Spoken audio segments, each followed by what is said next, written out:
This is Neom, the megacity under Saudi Arabia's Vision 2030. It's a futuristic dream of sustainability and innovation, but it's now surrounded by serious allegations of misconduct. Big changes are happening in Neom. What's causing these shifts? Who's leaving and who's joining the project? And most importantly, at what cost is this bold future being built? Neom and its flagship project, The Line, has made bold promises. It aims to house 9 million people in a futuristic, 200-meter wide and 170-kilometer-long urban space powered by artificial intelligence, renewable energy, and a net-zero carbon footprint. But behind this ambitious vision lies the harsh reality of the forced displacement of the Huaytat tribe. Since 2017, the Huaytat people, who have lived in the area for generations, have faced eviction for Neom's development. In 2020, residents of villages like Al-Quraiba, Sharma and Gayal were forced out, leading to raids by special forces.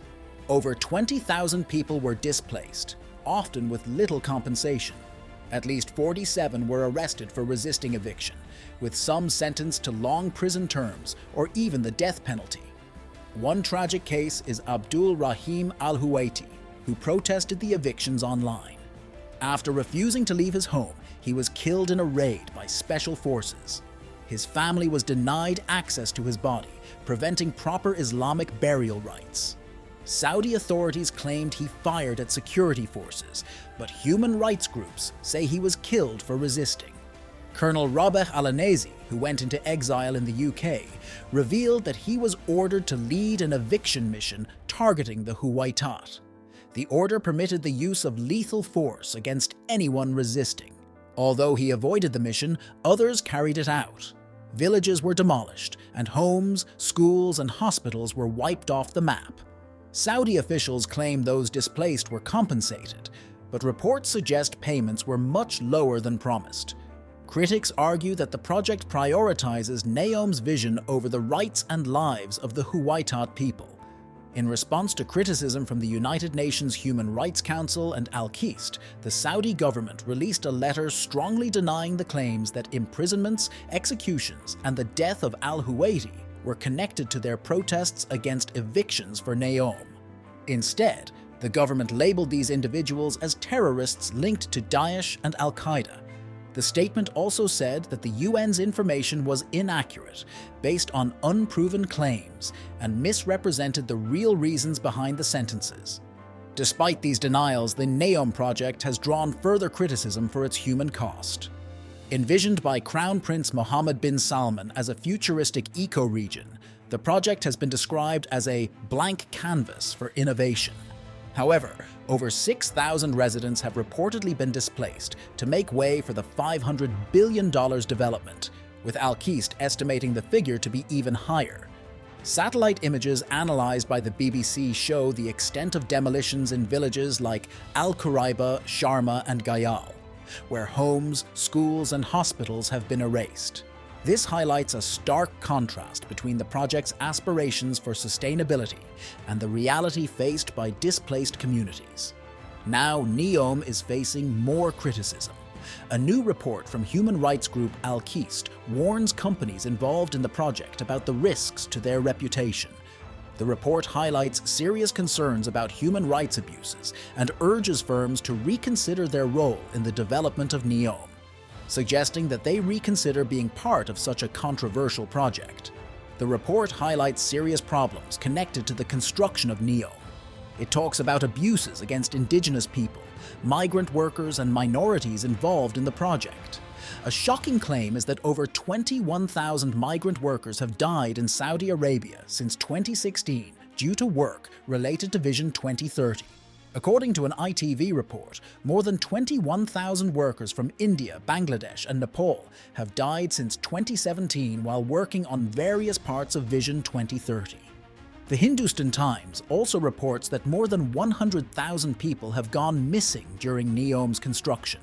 Workers have spoken out about the poor conditions they face, saying they are treated like slaves and beggars. There are reports of stolen wages, illegal working hours, and other human rights violations. Over 20,000 indigenous people, have also been forcibly removed to make way for Neom. The ITV documentary came after a serious report from the Wall Street Journal last September. In that report, senior Neom executives were accused of corruption, racism, Islamophobia, and sexism. One of the executives, Wayne Borg, was accused of making racist comments about the workers. After the deaths of 3 workers, he was heard saying it was not a big deal.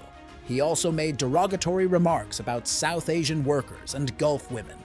The report describes Neom as an over-ambitious vanity project with significant human rights and environmental challenges. Several senior staff have reportedly resigned, citing unrealistic goals and a lack of transparency in the project. The report also shares the heartbreaking story of Abdul Wali Skandar Khan, a 25-year-old civil engineer who died at a Neom construction site due to a guardrail collapse. His family had to bear the cost of retrieving his body, and they have yet to receive any compensation. The family continues to seek justice and answers.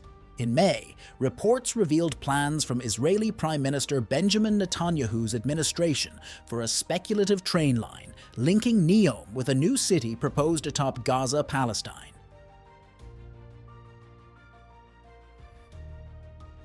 While some architecture firms, such as Mekanu, Morphosis, Coop Himmel LLL, and Ajay Associates, withdrew from Neom due to human rights concerns, many others remain involved.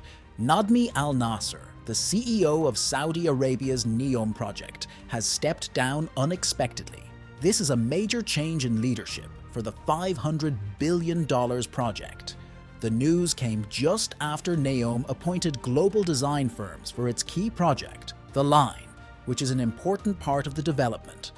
This leadership change comes at a time when there are growing concerns about the human cost of the Neom project. In 2022, Malcolm Orr, the CEO of the green energy company Solar Water, cancelled a $100 million contract with Neom. His company had built solar-powered desalination plants for the project, but pulled out after learning about the destruction of villages and the displacement of long-time residents. Orr criticized the project's direction, stating, "What they're doing is not ethical. They're clearing people who have been there for years to turn the province into a wealthy tourist area." He expressed disappointment that Neom strayed from its original vision of a sustainable green development. Solar Water's desalination technology uses solar energy, unlike traditional plants that rely on fossil fuels. Despite being offered exclusive rights and significant financial incentives, Orr refused to continue, underscoring the ethical conflict between his firm's values and the Neom project's practices. Architecture firms working on Saudi Arabia's $500 billion Neom project are also under pressure to address human rights issues, but have stayed silent. Lina Al-Hathlul from Al-Kist said, "Firms can't pretend they don't know the land they're working on was cleared through violence, arrests, and forced evictions." Amnesty International echoed these concerns, stating that firms involved in Neom are indirectly linked to violations and must act responsibly. Some human rights advocates, including former Saudi officer Colonel Rabi Al-Anazi, have called on architecture firms to withdraw from Neom entirely. Al-Anazi told Dazeen, "These companies risk being associated with human rights abuses. Housing is a basic human right, and entire communities shouldn't be uprooted for an impractical plan." Of the 23 architecture studios working on Neom, none responded to Dazeen's questions about human rights concerns. Many cited non-disclosure agreements that restrict what they can publicly share about the project. Neom's management said the NDAs mainly cover commercial and proprietary information, allowing some public discussions, but no firm has spoken out about the allegations. Al-Kist and Amnesty International are asking architecture studios to use their influence to demand better practices from Neom developers. Human rights advocates warn that firms working on Neom risk damaging their reputations. Al-Kist argued that studios must either advocate for human rights improvements or risk being associated with abuses. Amnesty International added that growing awareness among employees and clients could pressure firms to take a stand. According to Andrew Daly of Architectural Workers United, Employees at firms working on Neom may have objections, but are afraid to voice them. He said, "Workers likely have concerns, but fear backlash from their employers." Despite the challenges, construction on the line, Neom's linear city is moving forward. It's currently the world's largest earthworks operation, with millions of cubic meters of land being shifted every week. According to Neom's chief investment officer, Manar Al-Monif, the project is using 1/5 of the world's steel supply. Speaking at the Global Logistics Forum in Riyadh, she shared that Neom is set to become the biggest buyer of construction materials for years to come, driving 5% of the global logistics market. Giles Pendleton has occasionally shared updates on the progress of the line construction, emphasizing how the project's immense scale is starting to take shape. At the same time, there have been reports suggesting the linear city might be scaled back. Despite these rumors, Neom made headlines by announcing a new, futuristic stadium to be built on the rooftop of the line. The Neom Stadium is one of the boldest and most ambitious urban development projects in Saudi Arabia, and likely the world. This incredible stadium, planned 350 meters above the ground, will be integrated into the structure of the line and is expected to host one of the FIFA World Cup 2034 matches. Featuring a football pitch surrounded by cutting-edge LED displays, the stadium will be a technological marvel. The Neom Stadium will be powered entirely by solar energy and accessed only through high-speed elevators and autonomous vehicles. Designed to hold 46,000 visitors, it will be the centerpiece of a sports-focused district in the line, complete with a health and wellness area and a university nearby. According to Saudi Arabia's FIFA bid, the stadium will include advanced features for players, fans, and broadcasters, such as e-ticket gates and Ultra HD broadcasting technology. However, there are serious logistical challenges about how such a stadium will work, especially when it comes to transporting 46,000 fans up and down. Additionally, the initial phase of construction will only cover a scaled-down section of 2.4 kilometers, 1.5 miles, instead of the planned 170 kilometers, 105 miles. So, will this stadium even be possible in the future? Only time will tell.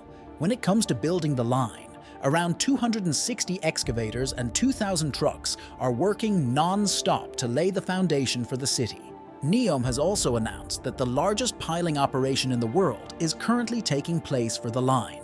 Last year, Mead reported that 4,500 piles were driven as part of the foundation, with the work reaching a peak of more than 60 piles driven daily. Construction is now advancing on modules 44, 45, 46, and 47 in the hidden marina.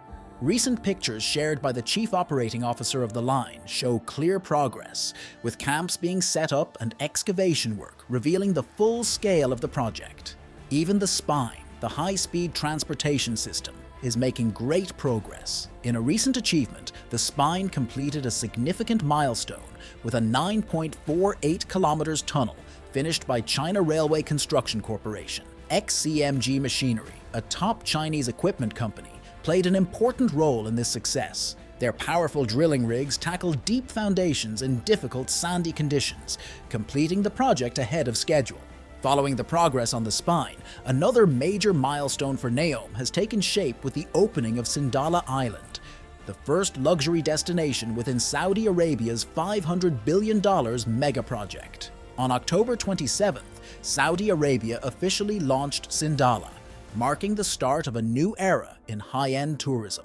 Bringing Sindalah to life took 2 years of effort, involving a peak workforce of 30,000 people across 4 local contractors and 60 subcontractors. According to Neom, the island has already welcomed its first guests, setting the stage for the kingdom's Vision 2030 goal to transform its economy by boosting tourism. Saudi Arabia aims to attract 150 million visitors by 2030 and increase tourism's contribution to its GDP from 6% to 10%. Located just 5 kilometers off Neom's northwest coast, Sindalah covers 840,000 square meters and is expected to welcome up to 2,400 guests daily by 2028.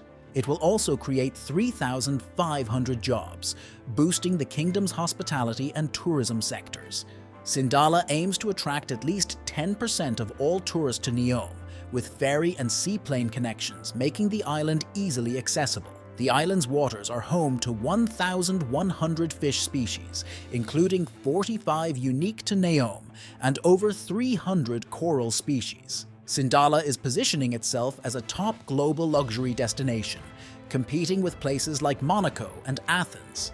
Its vibrant marina and yacht club will become part of the international yachting season, offering year-round luxury experiences. Just 17 hours by boat from Mediterranean yachting hubs, Sindalah will serve as Neom's gateway to the Red Sea, catering to European, Saudi, and GCC boat owners. This makes it a key part of Neom's vision to redefine tourism and attract global attention. However, another ambitious part of Neom is also making waves: Trojena, the futuristic mountain resort located in the Sarawat Mountains. Construction here is moving at full speed, with crews working day and night to meet the 2026 deadline for its completion. This timeline ensures Trojena is ready to host the 2029 Asian Winter Games, setting a new standard for winter sports in the region. Trojena's scope is massive. The site employs a workforce of 140,000 people and is one of the largest construction projects in the world. It will feature a ski resort, cultural festivals, and events alongside permanent residential districts expected to house 7,000 residents by 2030. The mountain resort also aims to attract 700,000 visitors annually, offering unique attractions like man-made snow slopes and a 2.8-kilometer artificial lake fed by 3 dams. Italian company WeBuild SPA is constructing the lake and dams with a $4.7 billion contract that also includes a ship-shaped freshwater lake for aquatic activities and hydroelectric power generation. However, these grand ambitions come with significant environmental concerns. Trojena requires 7.3 million cubic meters of concrete and 130,000 tons of steel, resulting in millions of tons of CO2 emissions. While project managers are using local materials to reduce emissions, such as reusing excavated rubble for concrete, the process will still produce over 1.5 million tons of CO2 for concrete alone. The steel used, supplied by Emirates Steel, will add another 260,000 tons of CO2 emissions. Despite efforts to label these methods sustainable, critics like Greenpeace have raised concerns about the environmental impact, especially the long-term energy requirements for maintaining an artificial lake and generating man-made snow in the desert. Trojena is designed to be carbon neutral, utilizing renewable energy and advanced green technologies. Still, the construction itself demands enormous energy and raises questions about the environmental cost of building a winter sports resort in such a fragile ecosystem.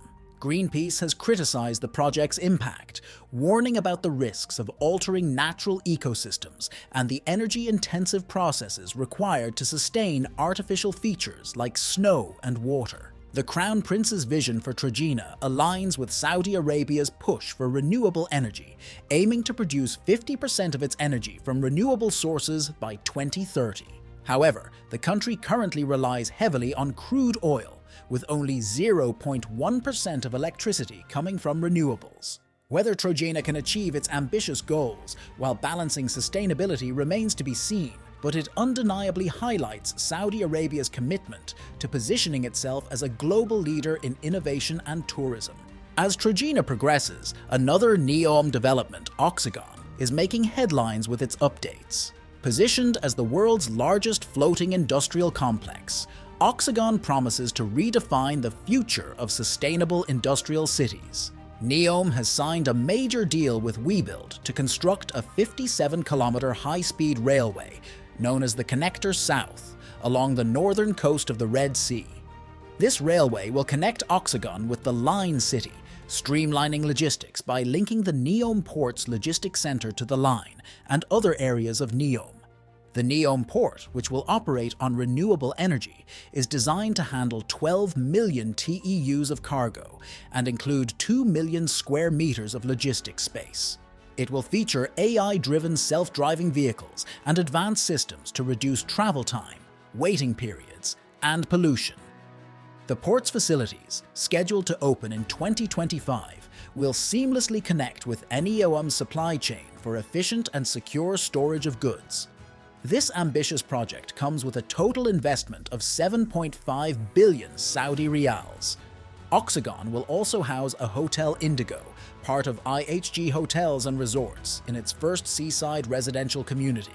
Opening in 2026, this 250-room hotel will offer specialty restaurants, cafes, retail spaces, and wellness facilities, including a spa, pool, and 24-hour fitness center. Additionally, Neom has been awarded a major contract to develop facilities at its port. A consortium of Hassan Alam Construction Saudi, El Saif Engineering, and China Harbor Engineering Arabia will handle the design and construction of the Container Terminal 1 and Marine Services area. These facilities, set to open in 2025, will be key parts of the port, located at Oxyon on the Red Sea coast in northwestern Saudi Arabia.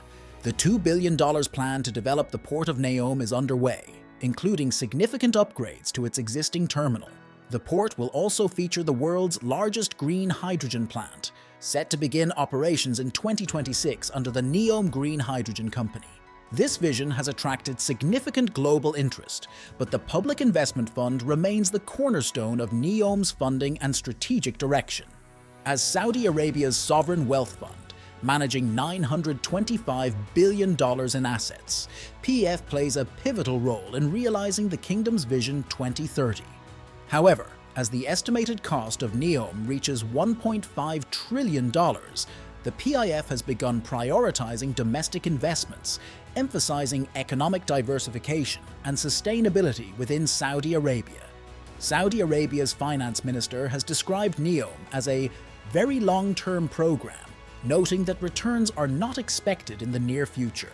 The kingdom forecasts a $26.8 billion budget deficit in 2025, with total spending projected at $342 billion and revenues at $315 billion.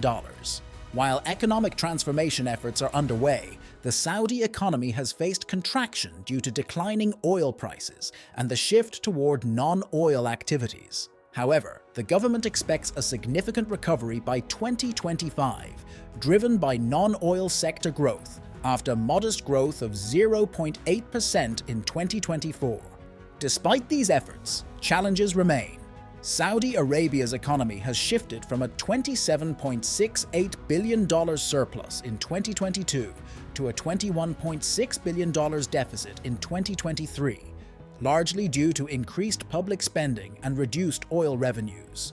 The government forecasts deficits over the next few years, but remains confident in its ability to manage them, backed by an AA1 credit rating, robust foreign currency reserves of $456.97 billion, and sustained investments in Vision 2030 projects. In August 2024, the PIF signed 6 agreements worth $50 billion with Chinese firms to encourage capital flows, marking a significant milestone in Saudi Arabia's strategy to secure foreign investments for Neom.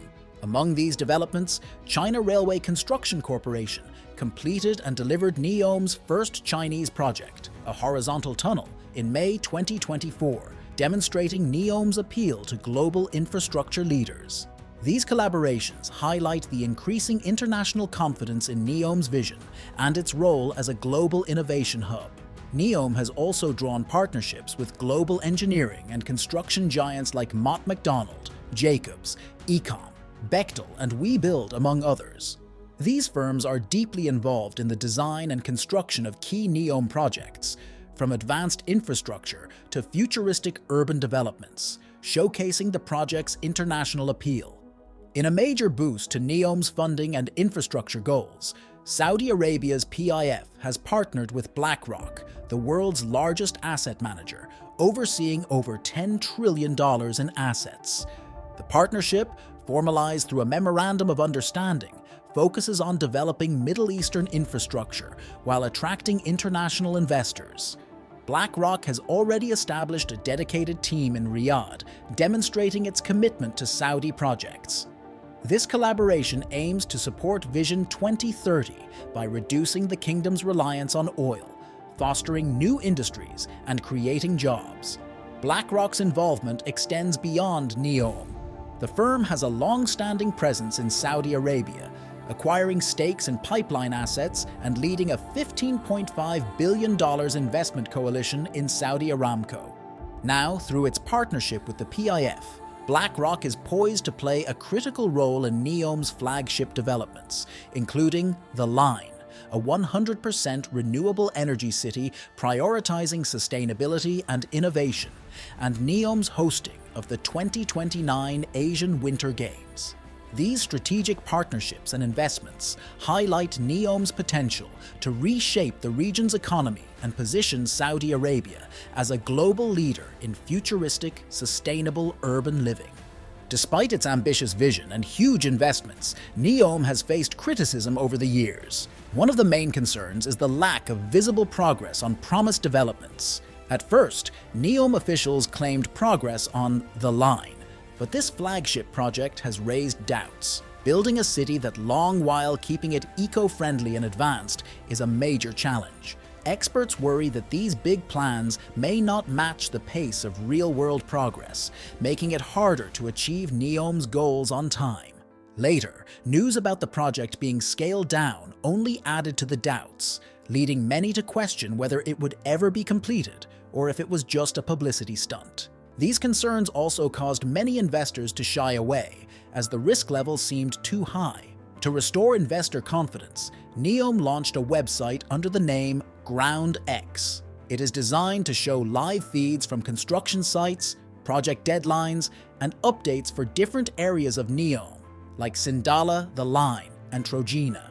Neom is also looking for a PMO specialist to join the GroundX team, whose job is to document Neom's progress. The GroundX website isn't open to the public, so no one hasn't been able to see it. But a public version of the site shares some details, like how Neom has set up 452 time-lapse cameras, 63 live cameras, and over 300 drone locations across the area, capturing millions of photos and videos. The public version of the site was taken down the day after the article was published, and Neom didn't respond to a comment request. A success cases page on the site explains the goal. GroundX helps Neom's leaders and managers complete projects on time and within budget, earning investors' trust. Another page says, "Show, don't tell." Increase investor confidence with clear progress updates. A Neom spokesperson said, "GroundX is like our in-house content studio. Investors and others who have access can see live updates on key developments." And as we discussed earlier about Neom's CEO, Nadmi Al-Naz's resignation, it has raised even more questions about the project's future and leadership. Al-Naz was seen as important for leading the development, and his sudden resignation has made many wonder how Neom will move forward without him. The resignation has added to concerns about the project's ability to keep its promises to investors and the public. With the leadership change and ongoing doubts about Neom's progress, it's unclear how the project will regain trust and continue its path to success. Al-Nazr's leadership initially gave hope that Neom could overcome its obstacles and reach its ambitious goals. However, recent allegations have cast doubt on his time as CEO. Reports of misconduct have surfaced, claiming he created a poor work environment with issues like bad management and ethical violations. It has been reported that more than 21,000 foreign workers died during Neom's construction, a figure that doesn't even include the number of indigenous people displaced or disappeared. Al-Nazr also earned a chilling reputation for his management style, bragging that he drove everyone like a slave and celebrating when workers dropped dead. In one incident, after 2 video game companies cancelled their sponsorship deals with Neom, he allegedly threatened his communications team, saying he would take a gun from under my desk and shoot you unless they revealed who was responsible. The lack of visible progress on key projects, rising costs, and concerns over timelines increased skepticism about the project's chances under his leadership. Insiders have noted growing dissatisfaction among international consultants and employees, citing the top-down decision-making culture. These issues, along with delays and a lack of clear strategies, created a leadership crisis. While Al-Nazr's resignation shocked some, others saw it as inevitable given the mounting pressure. Neom and Saudi Arabia's Vision 2030 have received both praise and criticism worldwide. While many see Neom as an exciting project that aims to build a futuristic city, others are skeptical about its success. People question whether such a huge project can really work, especially with the promises of being eco-friendly and using the latest technology, while also facing issues like worker treatment and environmental damage. Critics point out that Neom's ambitious goals don't always match the challenges it faces. For example, the plans for a green, sustainable city clash with problems in the construction process, such as worker deaths and the displacement of local communities. These issues raise serious ethical concerns and hurt the project's reputation. Moreover, while Saudi Arabia hopes to reduce its reliance on oil and diversify its economy with Vision 2030, Neom's success depends heavily on state funding and global partnerships. This high-risk project, along with leadership problems and delays, has made many investors uncertain. Some wonder if Neom can keep up with its goals, or if it will fall short of what the government expects.